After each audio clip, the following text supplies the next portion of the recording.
जैसा कि हमने लास्ट एपिसोड में देखा था कि जियो मैनर के गले में वो पेंडेंट देख के हैरान हो जाता है और फिर हमें गुफा का सीन दिखाया जाता है जहाँ पे मैनर बोलती है कि अगर तुम मेरे को अच्छे से एक्सप्लेन करोगे तभी मैं तुम्हें छोड़ूंगी। और एल्बम को सोचता है, बोलता है कि तुम्हें पता है कि द ईगल आई ली की मौत कैसे हुई थी। तभी वो सुन के हैरान हो जाती है और फिर बोलती है कि अगर तुम उसके मौत के बारे में कुछ भी कहा तो फिर मैं तुम्हें नहीं छोड़ूंगी। तभी एल्बम बोलते हैं कि वो सब ब्लैक मैज के फॉलोअर के वजह से मारे गए जो तुम लोग के बीच में है और जिनको तुम लोग साथ ही मानते हो, वही लोग उनको ली को मारे हैं। तुम लोग चाहे जो भी कर लो कुछ नहीं कर पाओगे। तभी मैनर बोलती है कि तुम एकदम चुप हो जाओ, मैं तुम्हारे इस चाल में नहीं फंसने वाली। तभी एल्पम बोलता है कि कायरिन को सब कुछ ये सब पता था, इसलिए उसने मेरे साथ डील किया। तुम चाहे जो कर लो, ये एक स्पेल है जिसके कारण वो अंडर इन्फ्लुएंस में है और कायरिन को ये इन्फ्लुएंस पता है, इसके वजह से वो कुछ नहीं कर पाए। क्योंकि वो तुम अभी तक इसलिए चुप है क्योंकि तुम कायरिन की नेक्स्ट सेकंड हायर हो और वो तुम हो मैनर। और मैनर ये सुन के हैरान हो जाती है और फिर वो सोचती है कि क्या ब्लैक मैच के फॉलोअर्स नोटिलियस के बीच में हैं और कुछ तो क्रू मेंबर्स है जो ली के मर्डर के पीछे हैं। और तभी एल्पम उसको एक पेंडेंट दिखाता है, बोलते हैं कि कायरन ने मेरे से कहा था ये चीज़ लाने के लिए। तभी वो देख के हैरान हो जाती है और बोलती है ये तो कायरन का पेंडेंट है, तो इसका मतलब ये उसको सिम्बलाइज करता है और एक तरह से वो किसी को नहीं देती जिसके ऊपर वो ट्रस्ट नहीं करती। तो इसका मतलब कायरन के ने मेरे को ये सब प्रोटेक्ट करने के लिए किया था। तो फिर मैनर बोलती है कि तुमने जो क्रू मेट्स को मारा है तो इसका मतलब वो। तभी एल्पम बोलता है हाँ। तभी मैनर बोलती है कि ये सब तुम्हें कैसे पता कि वो सब हम लोग के बीच में है। तभी हमें दिखाया जाता है साइलेंट क्रूसेड का, यहाँ पे एक मेंबर बोल रहा होता है कि आपने कहीं मिस्टेक तो नहीं कर दी स्टारलिंग, चाहे जो भी हो जाए। ये मेरे को कुछ ज़्यादा ही स्पेसिफिकली देखा जाए तो उसने उसी आइटम को क्यों मांगा। और एक तरह से देखा जाए तो हम इस बंदे के ऊपर ट्रस्ट नहीं कर सकते और हम कुछ भी अफोर्ड नहीं कर सकते। तभी स्टारलिंग सोचती है कि आई पैच ऑफ द क्रियोलोविलेंस, अगर एक तरह से देखा जाए तो ये विजिबल को दिखा, जो इसको पहनता है उसको दिखाता है माना का फ्लो, जो इसके कारण तुम ब्लैक मैच के फॉलोअर्स को अच्छे से आइडेंटिफाई कर सकते हो। पर ये पहनने से बहुत ही ज़्यादा जल्दी माना इमेंस अमाउंट में ड्रेन होता है। अगर एक तरह से देखा जाए तो वो इसको यूज़ नहीं कर पाएगा। कॉरिस जब से मर गई है, इसके अलावा उसने किसी को ये यूज़ करने नहीं दिया है। और अगर देखा जाए तो इसकी अगर इसको यूज़ करना होता है तो इसको एक प्रॉपर एफिनिटी चाहिए होती है। अगर ये स्पेल कास्टर इसको यूज़ कर पाया, the I patch of the क्लेवरेंस, अगर उसको नहीं कर पाया तो वो ऐसे भी मर ही जाएगा उसके ऊपर। और मैं उसके ऊपर पूरा ट्रस्ट नहीं कर सकती, पर जहाँ तक मेरे को लगता है कि वो हमारे साथ कॉमन गोल को शेयर करता है। तभी वो बंदा बोलते हैं कि कहीं ये ट्रैप तो नहीं है, हमें किसी को बंदे को भेजना चाहिए। तभी स्टार्लिंग बोलती है कि अब जो हो चुका है वो हो चुका है, मेरे को ऐसे मत देखो। वैसे भी अगर उसके पास सफिशिएंट माना नहीं होगा तो वो वैसे भी मारा जाएगा और अगर उसने कुछ कर दिया तो ये हमारे लिए ही अच्छा होगा। चलो कुछ देर के लिए वेट करते हैं और फिर देखते हैं, आखिरकार ये आंसर तो हमारे पास आ ही जाएगा। तभी हमें गेट का दिखाया जाता है जहाँ पे जियो बोलते हैं कि ये किस तरह का आंसर है। तभी एल्पम बोलते हैं कि जितने भी लोग हैं यहाँ पे फ्रंट में वो सारे फॉलोअर्स हैं। और तभी मैनर देखती हैं और फिर वो क्रू मेंबर बोलते हैं कि तुम फॉलोअर्स हो, ये किस चीज़ की बात कर रहे हो लेडी मैनर, ये बेसलेस टॉपिक पे मत फंसना। तभी मैनर बोलती है ये बेसलेस, और एल्पम अपने उस आई पैच का इस्तेमाल करते हुए बोलता है कि तुम इसकी ज़रूरत मत करो। अगर एक तरह से देखा जाए तो फॉलोअर्स को फेस करना बहुत ही ज़्यादा अनोइंग होता है मेरे प्रीवियस लाइफ में जैसे, क्योंकि उनका टैटूज़ जो होते हैं वो एक तरह से अपेयर नहीं होते जब तक उस पर बहुत ही ज़्यादा माना एक्सटेंड ना करो चाहे। तभी अगर एक तरह से देखा जाए तो ये इसको एक डिफरेंट वे में, तो हर फॉलोअर्स के पास एक टैटू होता है और ये एक तरह से इनविजिबल होता है। तो अगर फॉलोअर्स को टैटू देखना होता है तो उसके अंदर हमें, अगर वो फॉलोअर है तो इसके मतलब उसके पास टैटू भी है। और माना फ्लो से वो फिर डेनमार्क का बॉडी को उठाता है और फिर वो दिखाता है कि इसके ज़रा इसके सर पे देखो, इसका टेस्ट कितना ख़राब है, और वहाँ पे एक टैटू दिखता है। और फिर ये सब लोग देख के हैरान हो जाते हैं, बोलते हैं ये तो मार्क है ब्लैक मैज का। और जियो हैरान होता है, वो बोलता है नो वे। तभी वो जो बंदा बोला होता है बोलता है कि डैमेट ये तो बहुत ही बुरा हुआ, और कई लोग बंदूक उठा लेते हैं और बोलते हैं कि इन सबको मार दो। और वो फिर उन सब पे हमला कर देते हैं और वो जियो बोलते हैं कि आखिर ये सब हो क्या रहा है दुनिया में।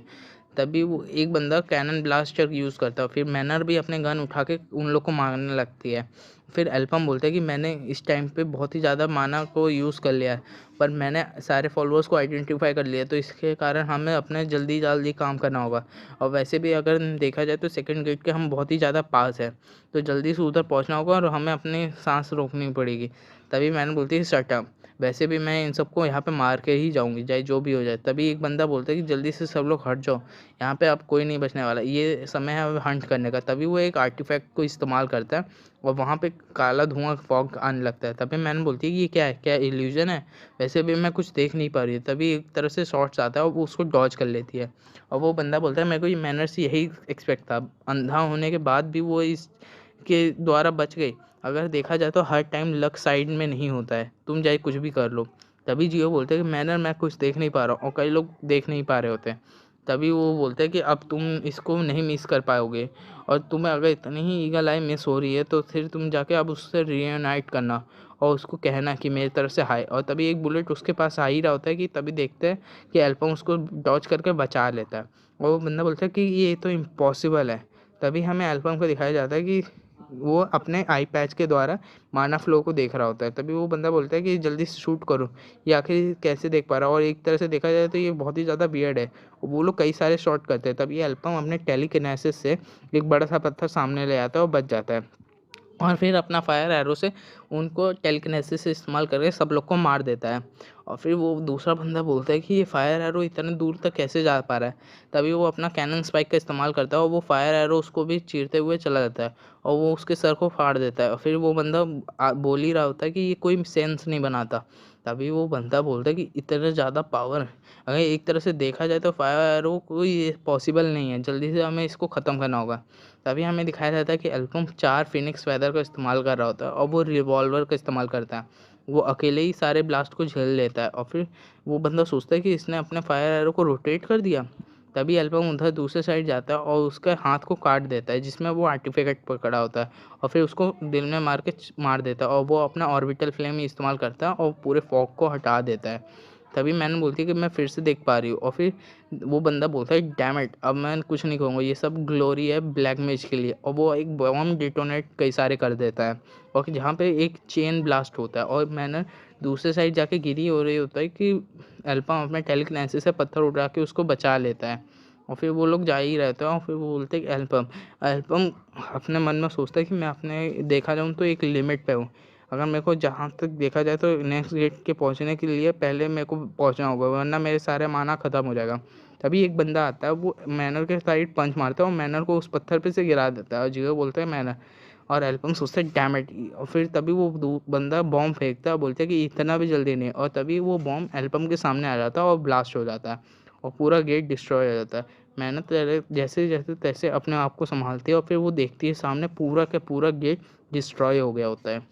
जैसे देखते हैं कि हम गेट डिस्ट्रॉय हो जाता है फिर कुछ लोग बोलते हैं कि damn it, out of life. अगर देखा जाए तो ये पोर्टल था सेकंड फेज के जाने के लिए और वैसे भी हम लोग एल्बम को खो चुके हैं। तभी दूसरी लड़की बोलती है कि जल्दी से तुम लोग टेंशन मत लो, गेट वहाँ से फिर से रिस्पॉन हो जाएगा कुछ देर के बाद और हम सबसे पहले हमारा गोल है कि मैनर से हमें निपटना है और जल्दी से मैनर को ख़त्म करो। तभी एक बंदा आता है उस मैनर की तरफ मुक्का शूट करता है और फिर तभी मैनर उस पर गन शॉट करती है पर उसको कुछ नहीं होता और वो बंदा बोलता है कि ये मेरे ऊपर काम नहीं करेगा। और फिर मैनर सोचती है कि इसके ऊपर ये अटैक काम नहीं कर रहा है, क्या इतने दिनों से ये अपनी स्किल्स को छुपा रहा था।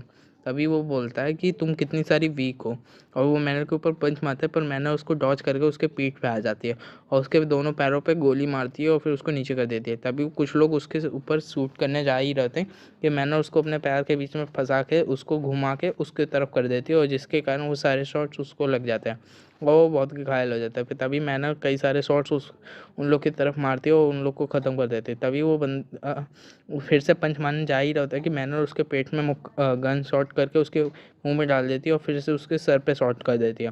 तभी वो लोग हैरान हो जाते हैं फिर मैनर बोलती है कि मेरे पास इतना टाइम नहीं है वेस्ट करने के लिए, जल्दी से तुम लोग सब लोग एक साथ मेरे पे आ जाओ। तभी हमें डीबो का साइड का दिखाया जाता है जहाँ पे देखते हैं कि कई सारे सेकंड फेज में जाने के लिए बहुत सारे गेट होते हैं। वो अकेली बोलती है कि ये सारे गेट सेकंड फेज के लिए हैं और तभी राज बोलते हैं कि जहाँ तक मेरे को ये पता है इस गेट के पोर्टल के लिए जहाँ तक मैं सही हूँ तो सारे गेट एक तरह से डिफरेंट स्पॉट पे कनेक्टेड होते हैं सेकंड फेज के लिए और यहाँ पे से कुछ ही बंदे एक गेट से एक पोर्टल से जा ही सकते हैं। पर ये फोर्स करता है हम लोग को दूसरे पैसेज को चूज़ करने के लिए जिसके कारण हम लोग अलग अलग हो जाए। और डीवो बोलता है कि वेट अ मिनट, इसका मतलब ये लोग हमें चाहते हैं कि पहले ही हम अलग हो जाए और फिर हम बॉस से कैसे मिलेंगे। और तभी राल बोलता है कि हमें ये सब कुछ अपने लक के ऊपर छोड़ना होगा कि अगर देखा जाए तो बॉस से मिल सकते हैं, पहले हमें गेट में चलना चाहिए। तभी वो लोग गेट में अंदर आ जाते हैं और फिर वो राल बोलता है कि थैंक गॉड ये हम लोग तीनों को पास होने दिया। और वैसे भी अपने आँखों को नज़र देते रहना कि कहीं आसपास कहीं एल्पम ना दिख जाए, क्योंकि कोई भी गेट दूसरा भी हो सकता है और जल्दी से जल्दी हमें रीयूनाइट होना होगा। अभी डीवो देखते हैं कि आखिर वहाँ पे कौन दौड़ रहा है और यहाँ पे कोई रीज़न नहीं है कि वो बॉस तो नहीं हो सकता है। तभी वो लोग देखते हैं कि इवारू के पीछे कई सारे मॉन्स्टर लगे होते हैं और इवारू बोलते हैं कि थैंक गॉड तुम लोग यहाँ पे मेरे को आगे बचाने। तभी डीवो बोलते हैं कि तुम आखिर बात क्या कर रहे हो, जल्दी से तुम हमारे पास मत आओ। तभी इवारू बोलते हैं कि हम तो पायरेट्स हैं ना और हम लोग तो कॉमरेड्स हैं। तभी डीबो बोलते हैं कि तुम्हें कुछ गलतफहमी है, यहाँ से जल्दी भाग जाओ, आखिरकार यहाँ पे क्या हो रहा है और बॉस कहाँ पे है। तभी हमें एल्बम के साइड दिखाया जाता है जहाँ पे वो भी सेकंड फेज में आ गया होता है और वो सोचते हैं कि नो वे, ये मॉन्स्टर कैसे है, वो सारे मॉन्स्टर उससे लड़ रहे होते हैं। तभी जियो बोलते हैं कि ये कोई ऑर्डिनरी मॉन्स्टर नहीं है और वैसे भी ये लोग हमारे क्रू के आउटफिट्स पहन रखे हैं, क्या इसके पहले ये लोग ह्यूमंस थे क्या। और ये ऊपर से सबसे बड़ी बात तो ये है कि ये लोग मर नहीं रहे, इनके सर पे भी मार दिया और वैसे भी हम लोग के पास गोलियां कम हैं और ये लोग मर नहीं रहे। तभी अल्पम सोचता है कि मैंने इस चीज़ के बारे में तो क्रैप कभी सुना ही नहीं था और एक तो ऐसा ही ये मॉन्स्टर है जिनका कोई न्यूक्लियस नहीं है और ये अगर ये सारे ह्यूमन कॉप्स के ऊपर ज़ॉम्बीज़ खड़े हुए हैं तो इनका कोई वीक पॉइंट भी नहीं है। तभी मेरे को समझ में आया यहाँ पे क्यों है और ये पहले से अलग क्यों है, जहाँ तक मेरे को रिमेंबर है। और मेरे को जल्दी से जल्दी कुछ ना कुछ ढूंढना होगा इनको हराने के लिए और वैसे भी मेरा माना बहुत ही ज़्यादा ख़त्म होने वाला है।